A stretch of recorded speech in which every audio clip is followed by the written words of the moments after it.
charla muy cortica, muy completa, y de traer como cosas muy prácticas sobre el enfoque de los pacientes paliativos en el servicio de urgencias. Y bueno, vamos a empezar. La charla la titulé Primero no hacer daño, que es parte de nuestro juramento hipocrático y todo lo que nosotros discutimos, y ya van a ver en el transcurso de la charla porque me parece importante pues como nombrarlo. Entonces, el cuidado paliativo pues tiene unos objetivos muy grandes, es un objetivo muy sintomático, o sea, garantizar que el paciente tenga síntomas pues lo más leve que se pueda, aliviar el dolor, todo el tiempo afirmar al paciente que la vida y la muerte son partes naturales. Miren que resalto que no es no intentar acelerar ni atrasar la muerte, integrar aspectos espirituales en el cuidado del paciente, apoyar al paciente para que viva lo más activamente en ese proceso como se pueda, y a la familia para adaptarse. Eso es muy importante, y ustedes van a ver que cuando uno habla de aspectos del cuidado paliativo, entra en consideración muchas cosas que a nosotros como médicos siempre nos incomoda mucho abordar. Temas espirituales, de las creencias del paciente, hablar con la familia, que son herramientas que nosotros desarrollamos poco, pero la realidad es que cada vez más vamos a tener que estar pues considerándolo, porque cada vez más vamos a estar expuestos a pacientes paliativos. Entonces, ¿por qué hablar del tema? Miren que esta frase la saqué de uno de los journals de emergencias médicas, que dice que los médicos de emergencias están entrenados para salvar vidas y no para manejar la muerte. La realidad es que nosotros estamos completamente desentendidos, y además abordar la muerte o enfrentar la posibilidad de que un paciente se muera o que nosotros lo dejemos morir tiene una connotación muy grande asociada a como un fracaso profesional.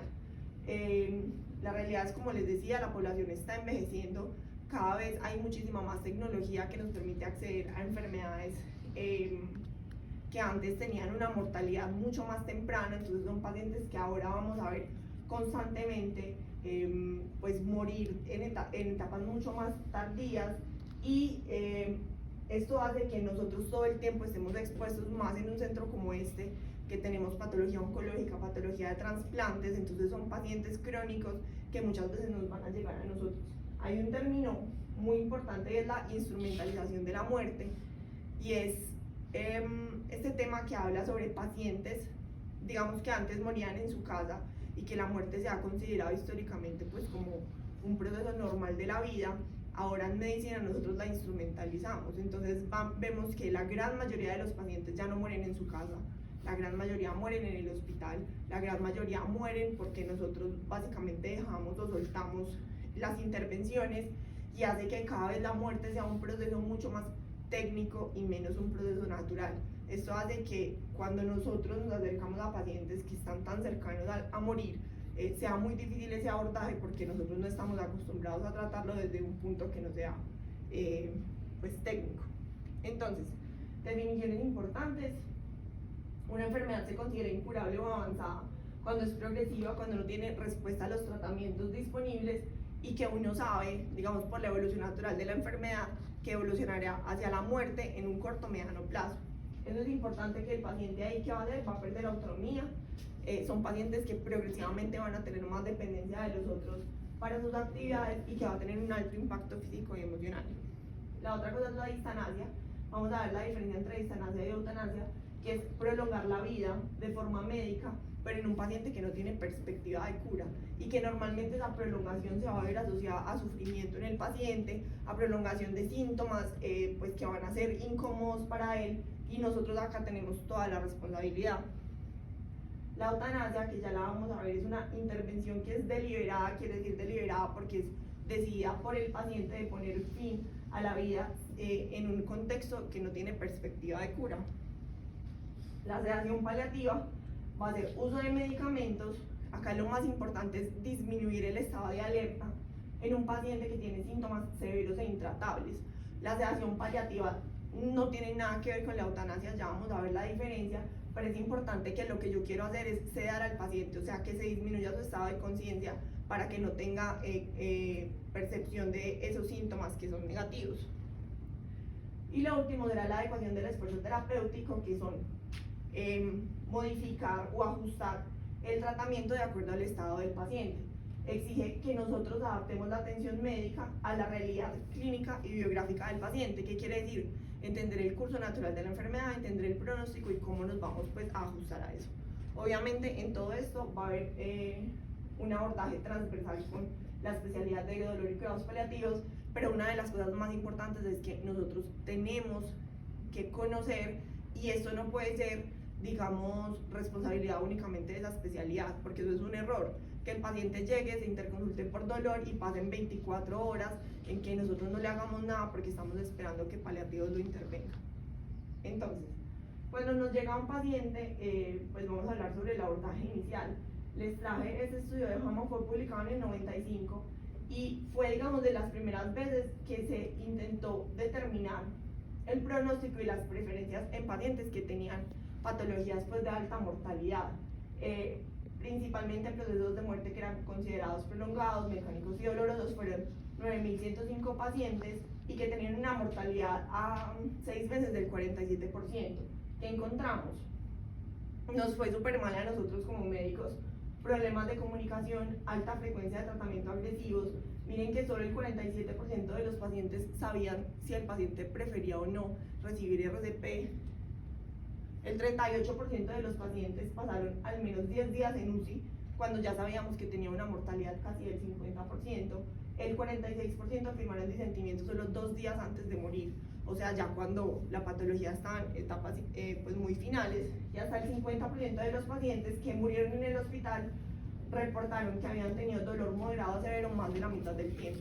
Y miren que todos estos son responsabilidades de nosotros, y aquí pues una de las conclusiones del artículo es que nosotros sabemos que preferiríamos pues evitar cuando nos enfrentamos a enfermedades que tienen pues como una alta mortalidad, y que esperaríamos pues que nosotros pudiéramos incluir a las familias en las discusiones, ser realistas sobre el pronóstico de los pacientes y pues que el sufrimiento no sería prolongado. Entonces, si yo tengo un paciente con una enfermedad terminal, el paciente me puede llegar pues por 3 cosas: por la enfermedad en sí misma, que ya está en etapas terminales, casi ya para activar un código lila; síntomas refractarios, que el paciente todavía no va a morir por esa enfermedad, pero tiene síntomas que son de difícil control; o pues cualquier otra cosa, ¿cierto? Que puede ser un paciente con cáncer que llega por un infarto, puede ser un paciente trasplantado que llega por complicaciones del trasplante y adicionalmente tiene otra cosa, etcétera, etcétera. Entonces, lo primero es que determinemos cuando el paciente nos llega en qué parte de esto está. O sea, el paciente está llegando porque está infartado y tiene cáncer, entonces significa que no le voy a tratar el infarto ni el cáncer porque es paliativo, o cómo voy a separar eso. Entonces, lo que yo he visto, pues no solo acá, sino en todos los centros donde he rotado, es que si un paciente se le pone, digamos, la etiqueta de terminal, eso limita absolutamente las intervenciones en cualquier otra cosa que tenga. Y hay que determinar qué tan terminal está y pues qué tanto voy a hacer respecto a su patología, que lo tiene en una condición pues paliativa, y a las otras cosas por las que el paciente llegue. Entonces, eso es una lista de preguntas que yo, después de leer y leer y leer del tema, creo que nos debemos hacer cuando el paciente nos llega.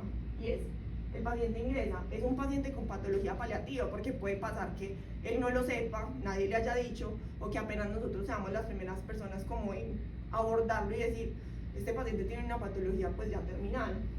El paciente y su familia conocen el pronóstico de su enfermedad.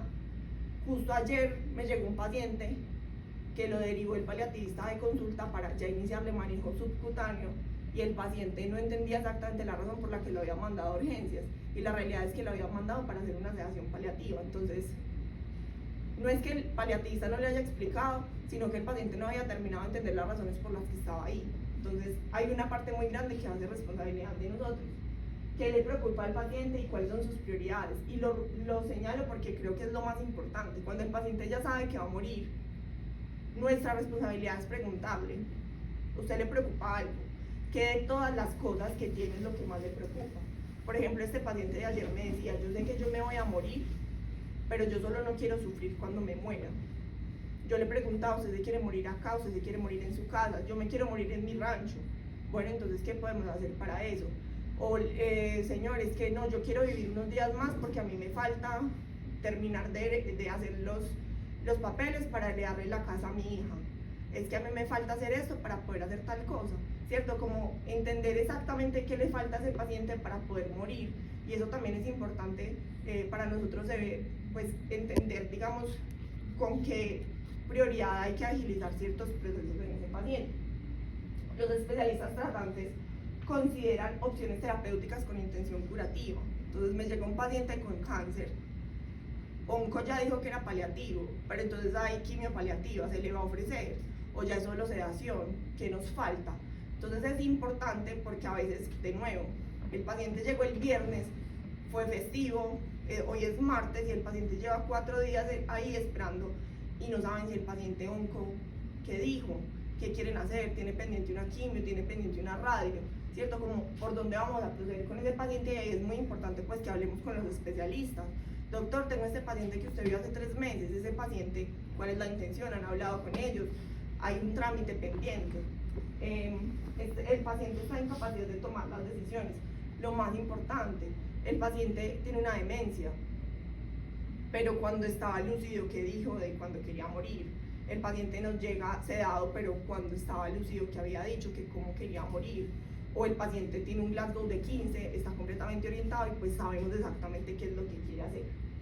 ¿Qué dice la ley SACTI sobre la condición actual del paciente? O sea, de la ciencia que podemos abstraer y decir, no, la posibilidad, yo con las herramientas que tengo como médico, sé que la posibilidad de que este paciente viva en estas condiciones es esta.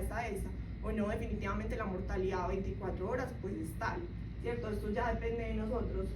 Otra cosa muy importante es la condición socioeconómica del paciente y el nivel educativo. No es lo mismo yo mandar a un paciente con medidas paliativas que se quiere morir en su casa, que es acá, en el casco urbano, a un paciente que voy a mandar con medidas paliativas a un rancho que queda a 4 horas del pueblo o del hospital, porque eso nos va a determinar otras cosas. El paciente es analfabeta, su familia es analfabeta, sabría cómo aplicarle medicamentos, entendería si el paciente se muere que lo van a dejar en la casa o no, todas esas cosas, y yo tengo dudas, me siento cómodo tratando ese paciente.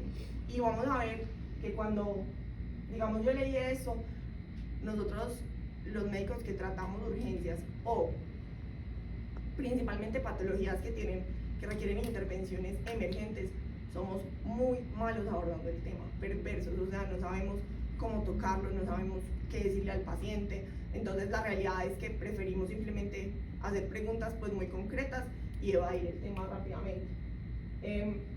Cada vez, digamos, el tema se toca más y ya se han planteado incluso en programas, por ejemplo, de medicina de emergencias en Estados Unidos, la necesidad de que nosotros nos entrenemos en habilidades comunicativas. Eso ya no debería ser una opción, sino una demanda de que nosotros tenemos que saber pues cómo hablarle a los pacientes respecto a estos temas, y pensar también si nosotros consideramos que dejar morir a ese paciente es un fracaso profesional. A mí me pasaba todo el tiempo en COVID, yo siempre pensaba que no intubar a un paciente, pues yo lo estaba haciendo mal. Si el paciente me hacía paro y se moría, era culpa mía. Y entender también pues cuál es el contexto y la historia natural de la enfermedad. Entonces estos son los términos más importantes: la medicalización de la muerte, que ya se las expliqué, humanizar la muerte, y es volverla a poner como pues algo natural. Todos vivimos y todos morimos, porque la realidad es que ahora la muerte es como que el paciente se murió porque el médico ya no pudo hacer nada más, porque nosotros siempre nos inventamos algo más para ofrecerles. Y desmedicalizar la muerte es exactamente eso, como, bueno, el paciente se va a morir, está bien, se va a morir, soltémosle todo, quitémosle los accesos, quitémosle la monitorización y dejémoslo que se muera pues como una parte natural de la vida. Estos son los 3 conceptos que voy a tratar rápidamente. Cada uno podría ser una charla entera, y yo solo les quise traer las cosas que eran útiles para nosotros en urgencias, que es la adecuación del esfuerzo terapéutico, la sedación paliativa y el manejo de síntomas refractarios. Respecto a la educación del esfuerzo terapéutico, entonces, ajustamos el tratamiento de acuerdo a la condición del paciente. Sabemos que lo vamos a ajustar cuando el paciente tiene una escasa probabilidad de respuesta a un tratamiento, y esto genera un cambio en la estrategia terapéutica. Ojo que antes se decía limitación del esfuerzo terapéutico, y eso es incorrecto, ya no se limita, sino que se cambian los objetivos. Entonces el objetivo ya no va a ser curativo, sino de aliviar síntomas principalmente. Y hay una diferencia entre matar y dejar morir. O sea, al paciente no le estamos matando, estamos permitiendo pues que el curso de la enfermedad continúe, ¿cierto? La adecuación del esfuerzo terapéutico tiene 3 pilares grandes, que es limitar el ingreso a UCI, eso sería lo primero, limitar el inicio de determinadas medidas de soporte vital, o sea, intubación, reanimación, vasopresores, y retiran las medidas de soporte una vez iniciadas. Resalto retirar porque es lo que más nos cuesta. De hecho, dentro de los artículos que busqué ya se habla, por ejemplo, de extubación del paciente en sala de reanimación. ¿Quién de nosotros ha extubado a alguien? ¿Quién de nosotros ha considerado extubar a alguien en reanimación? Solo el profe, porque lleva, pues, canchero, profe, ¿cierto? Usted lleva un montón. Pero es muy poco probable. Nosotros le montamos NORE, un vasopresor, y decir, no saben qué, quítenle todo. Ventilación no invasiva. Está peor, está peor, está peor. Cuando decidimos, en vez de avanzar, no, entonces lo invádalo, pásenlo en la UCI, intúbenlo, decir mentiras, mentiras. Quitémosle todo, cedémoslo, dejémoslo morir. Eso casi nunca pasa. Y cada vez se está hablando, pues, más del tema. Y miren que si bien la eutanasia es infrecuente, la limitación del esfuerzo terapéutico o la reorientación cada vez es más común. Hasta el 71% de los pacientes que fallecen en la UCI fallecen porque decidimos nosotros dejarlos morir. Porque la realidad es que el paciente se complica y uno todo el tiempo se inventa algo más para hacerle. Entonces, parar y decir, bueno, entonces dejémoslo, pasa, pues es mucho más frecuente. La otra cosa es la sedación paliativa. Entonces, lo que les dije va a ser una disminución de la conciencia deliberadamente, porque lo ideal es que nosotros le preguntemos al paciente antes de hacerlo, y lo que queremos hacer es administrar fármacos que eviten el sufrimiento que es insostenible en un paciente con síntomas refractarios. Entonces, debe seguir siempre el principio de la proporcionalidad. Alcanzar un nivel de sedación como para aliviar el sufrimiento. Entonces, ¿qué es un síntoma refractario? Un síntoma refractario tiene 3 criterios: que las medidas disponibles sean incapaces de proporcionar alivio adecuado, que estén asociadas a morbilidad excesiva o intolerable, o que sea poco probable que proporcionen alivio en un corto plazo. Aquí hay algo importante, y es que, por ejemplo, un paciente con un dolor oncológico, que nosotros decimos es que ya son adictos a la morfina, es que le dan, y nosotros vemos en una entrega de turnos todo el juicio de valor que se le pone a eso. Es que el paciente ya es muy adicto, es que solo le sirve la hidromorfona, es que cada vez pide más, y nosotros tildamos a ese paciente como adicto, cuando lo que puede pasar es que tenga un síntoma refractario. Entonces no le queremos escalar a la morfina, pues porque nosotros decidimos que es que el paciente pues se vuelve un adicto, que además también es culpa de nosotros. Entonces, ¿cuánto de eso es que literalmente el paciente, pues su enfermedad progresa y el paciente no se le alivian sus síntomas? Y eso es importante porque si el paciente llega a un punto en el que los síntomas son insoportables, una disnea, una hematemesis por unas varices esofágicas, que le hemos hecho de todo y el paciente sigue vomitando sangre, pero sigue despierto, pues decíamos, si el paciente ya está desesperado, y lo que podemos hacer es sedarlo, dormirlo un poquito para que esos síntomas pues sean soportables. Y de nuevo, no es responsabilidad exclusiva de los médicos paliativistas, no podemos esperar a que ellos lleguen a las 7 de la mañana para iniciarle un manejo de una sedación paliativa a estos pacientes. Entonces la sedación paliativa puede ser ligera o profunda, porque ya sabemos que no queremos matar al paciente, sino aliviarle los síntomas. Entonces yo puedo sedarlo un poquito, darle ansiolisis, que el paciente esté más tranquilo, o sedarlo del todo y fundirlo. Y puede ser intermitente o continua. O sea, yo puedo decir iniciarle sedación paliativa a un paciente, pero eso no significa que el paciente ya va a quedar fundido para siempre. Puede ser que yo le inicie la sedación, lo duerma de forma intermitente, lo duermo, hago medidas, lo despierto, cómo sigue, o si definitivamente ya el paciente no logra aliviarse, pues yo puedo hacer una sedación continua, que básicamente es el contexto de un paciente agónico, y puede ser tan profunda como sea necesario. Ojo que eso no es eutanasia. ¿Cuándo es inadecuado el uso de una sedación paliativa? Cuando queremos desacelerar la muerte. Póngale más morfina, ay no, ups, se murió. Porque entonces ahí no era una sedación paliativa, y eso no fue lo que le dijimos al paciente. Nosotros le dijimos al paciente que le íbamos a sedar un poquito, era para aliviarle los síntomas. Uso deliberado en pacientes que no tengan síntomas refractarios, pues eso también sería incorrecto. Y uso para aliviar la pena de la familia o la carga laboral. Es que el señor jode mucho, es que la morfina no es suficiente, es que todo el tiempo la familia está encima, durmámoslo porque es que ya no me dejan el turno. Eso es inadecuado, y es una forma inadecuada de abordar la sedación paliativa. Entonces, ¿cuándo determinar que un paciente sí es apto para la sedación paliativa? Que tenga una enfermedad terminal, que yo sepa que tiene una esperanza de vida menor a 6 meses, que puede ser una situación al final de vida, que tenga un síntoma refractario, que el sufrimiento sea intolerable, y pues que tengamos el consentimiento del paciente. Miren que hay una diferencia entre sedación y eutanasia. Yo con la sedación paliativa quiero disminuir el nivel de conciencia y con la eutanasia quiero buscar la muerte deliberada y anticipada. La sedación voy a tener dosis mínimas de fármacos que alivien el sufrimiento del paciente. Con la eutanasia son dosis letales de los fármacos y el objetivo de la sedación paliativa es evitar la percepción de los síntomas y la eutanasia es terminar de entrada pues como con el sufrimiento del paciente. Y hay una cosa importante y es que la sedación paliativa no admite objeción de conciencia. O sea, como no es de eutanasia, es inaceptable que un médico diga, es que yo no hago sedación paliativa porque yo soy católico. Es que yo no hago sedación paliativa porque mis principios me lo impiden. Eso no admite objeción de conciencia porque eso está basado en la Lex Artris y está basado en que tiene unas indicaciones claras y concretas y que nosotros tenemos la obligación de seguirlo y se considera un punto de buena práctica, incluso es un punto, digamos, de indicación de buena ejecución en los servicios de urgencias. Entonces los fármacos para la sedación paliativa grande, no voy a entrar como en detalle, pero va a ser benzodiazepinas. Midazolam lo preferimos porque va a tener una vida media más corta, entonces si yo decido que va a ser intermitente y no continua, pues me conviene dormir al paciente un poco, controlarle los síntomas y después esperar que el MIDA quite el efecto y poderlo despertar. Ya si yo decido pues sedaciones más profundas, puedo considerar medicamentos con vías medias más largas. Serán la segunda línea neurolépticos, principalmente si tiene delirium asociado, y la tercera línea barbitúricos. La dosis va a depender de los tratamientos previos y pues de los efectos adversos del paciente. Entonces, aquí quiero resaltar una cosa y es que la sedación paliativa, los medicamentos también se pueden usar en vía subcutánea, que eso también es erróneo y es ver a los pacientes que no tienen accesos venosos, que ya los perdieron todos y que hay 5 enfermeras intentando canalizarlo. Eso es incorrecto porque esos medicamentos se pueden dar por vía subcutánea. Incluso se puede poner un catéter subcutáneo y administrar los medicamentos por ahí.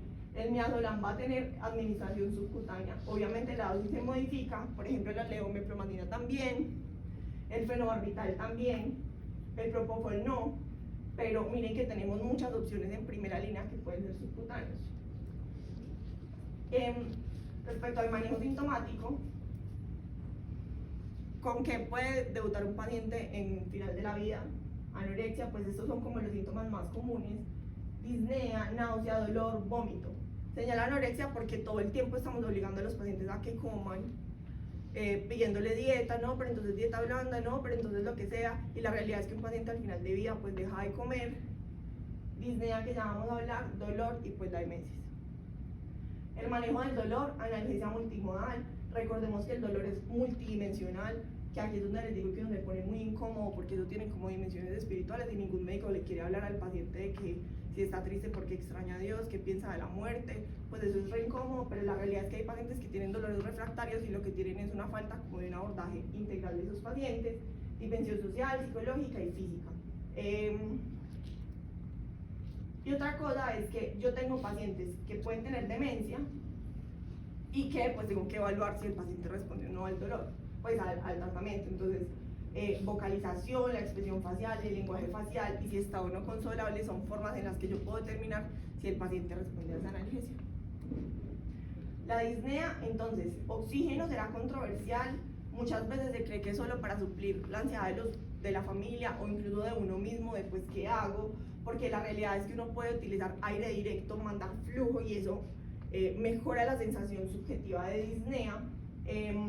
Los opioides van a ser el pilar del manejo. Recordemos que podemos tener varias vías de administración y que además de ser de que mejora la disnea es ansiolítico y es analgésico también. Y ventilación mecánica no invasiva en casos muy puntuales en los que el paciente tenga una disnea muy refractaria, pero que yo considere pues que la puedo hacer de forma transitoria. Principalmente POC y en edema pues cardiogénico. Muy importante, hidratación y alimentación deberán mantenerse hasta que el paciente pierda la capacidad de experimentar hambre y sed o solo cuando el paciente lo pida. Si yo ya determino que el paciente es paliativo y él no tiene hambre, no hay que darle comida. Si yo determino que el paciente es paliativo y no tiene sed, no hay que hidratarlo, no hay que darle suero IV, mantener líquidos, pues como líquidos de mantenimiento, no tiene ninguna indicación. Y no es solo que no la tengan, sino que, por ejemplo, nutrirlos aumenta el vómito, diarrea, o sea, digamos que también nutrirlos genera manifestaciones que pueden ser incómodas para el paciente y pues obviamente suspenderlo se asocia a potenciar esa muerte en el paciente. Antibiótico, transfusión, ingreso a alta dependencia, todo va a depender del contexto del paciente. Si el paciente es paliativo, pero está en etapas tempranas, le van a hacer radio para mejorar los síntomas porque sabemos que es un cáncer terminal, pero que el pronóstico de vida es a 3 años y el paciente quiere ver graduar a la hija y le falta terminar de pagar la cuota de yo no sé qué cosa, pues entonces uno podría considerar, llegó por un infarto, bueno, tal vez sea candidato por lo menos a UCI transitoria o a UCE, quiero decir, eso no van a encontrar una receta de cocina que les diga estos sí, estos no, y lo que tenemos que hacer es hablar con el paciente y la familia y mirar realmente qué es. Ahora, si es un paciente postrado en cama, pues que ya tiene una demencia, pues obviamente no lo vamos a entrar a la UCI, depende pues como de todos esos contextos. Y ya para terminar, herramientas del abordaje, que es lo que no nos gusta hablar.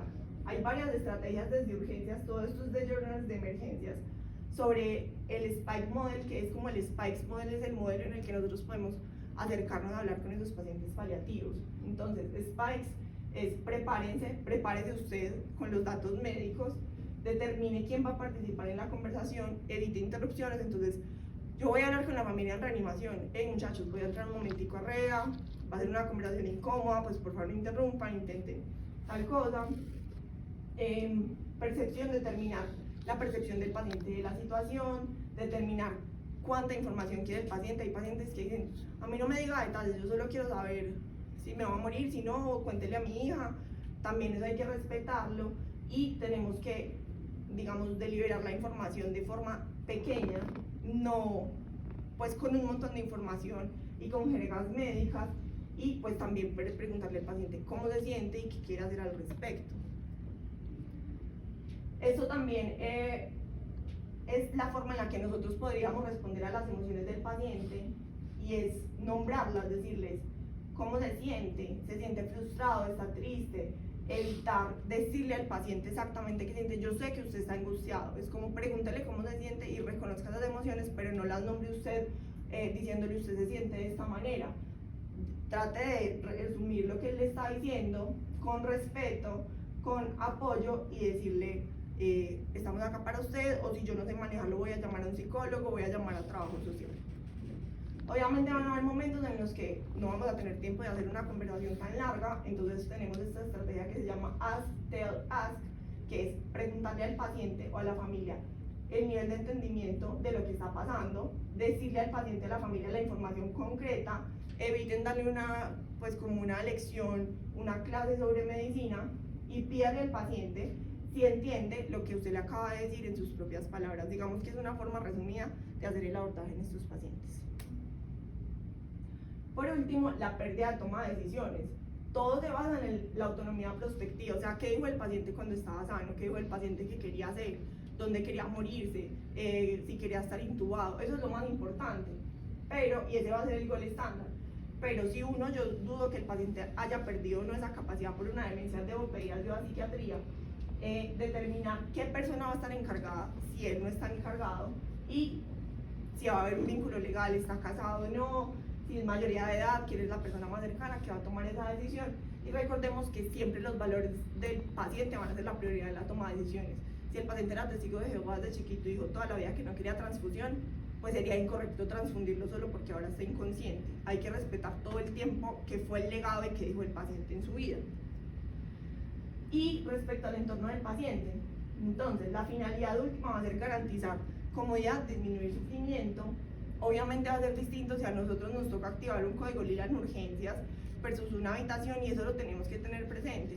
No es lo mismo que un paciente tenga una habitación privada con su familia, que se muera al lado de una cortina, donde hay pacientes al lado y lado, donde todo el mundo está hablando. Entonces, por lo menos intentar garantizar pues que haya privacidad, pero que no sean ignorados, como en la cortina cubículo 20 activar un código lila, nadie entre, porque entonces ya nadie entra y el paciente necesita algo, la familia necesita algo, pero ya nadie volvió a entrar allá. Minimizar obviamente las funciones, la monitoría, qué importa si el paciente está hipotenso, si igual ya lo vamos a dejar descansar. Quiten las alarmas, sin mucho pulsoximetría es lo único que se recomienda, pero que sea sin alarmas y en silencio, y limitar el número de personas pues que ingresan al cubículo, sin decir que nadie va a ingresar al cubículo.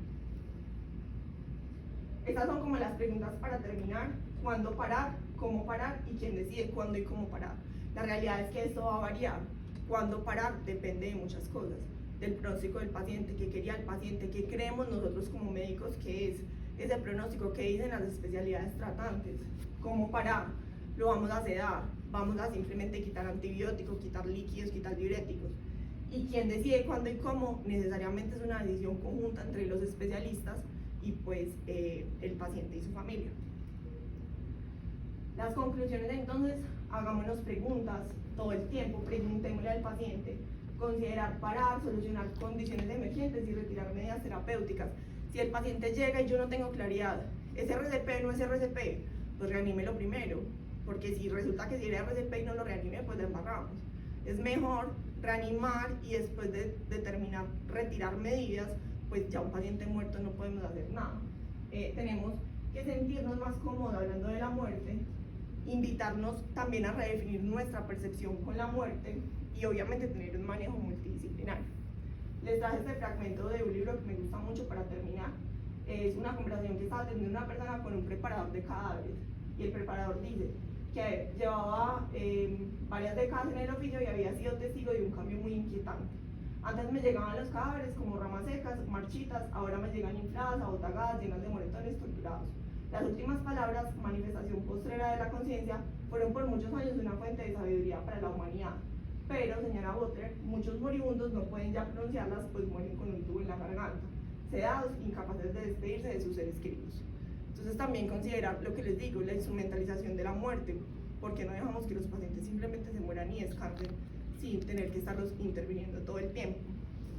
Y la realidad es que yo tengo una motivación personal con esta charla. Mi abuelita se murió hace 2 meses y mi abuelita fue víctima de una encarnización terapéutica muy brutal por parte de los médicos. La dejaron sufrir muchísimo. Cada vez que ella tenía una crisis, por algo la sacaban de la crisis. Era una mujer anciana, con demencia, con patologías, y siempre que tenía algo, los médicos la curaban, hasta que yo le dije al paliativista: tienen que dejar de sacarla de las crisis, la tienen que dejar morir. Y fue un debate muy grande desde un punto de vista personal sobre cuándo parar. Y pues yo de verdad quiero aprender a saber dónde está esa línea y cuándo parar, pues para que la gente no viva lo que mi abuelita tuvo que vivir. Y ya, eso era todo lo que quería.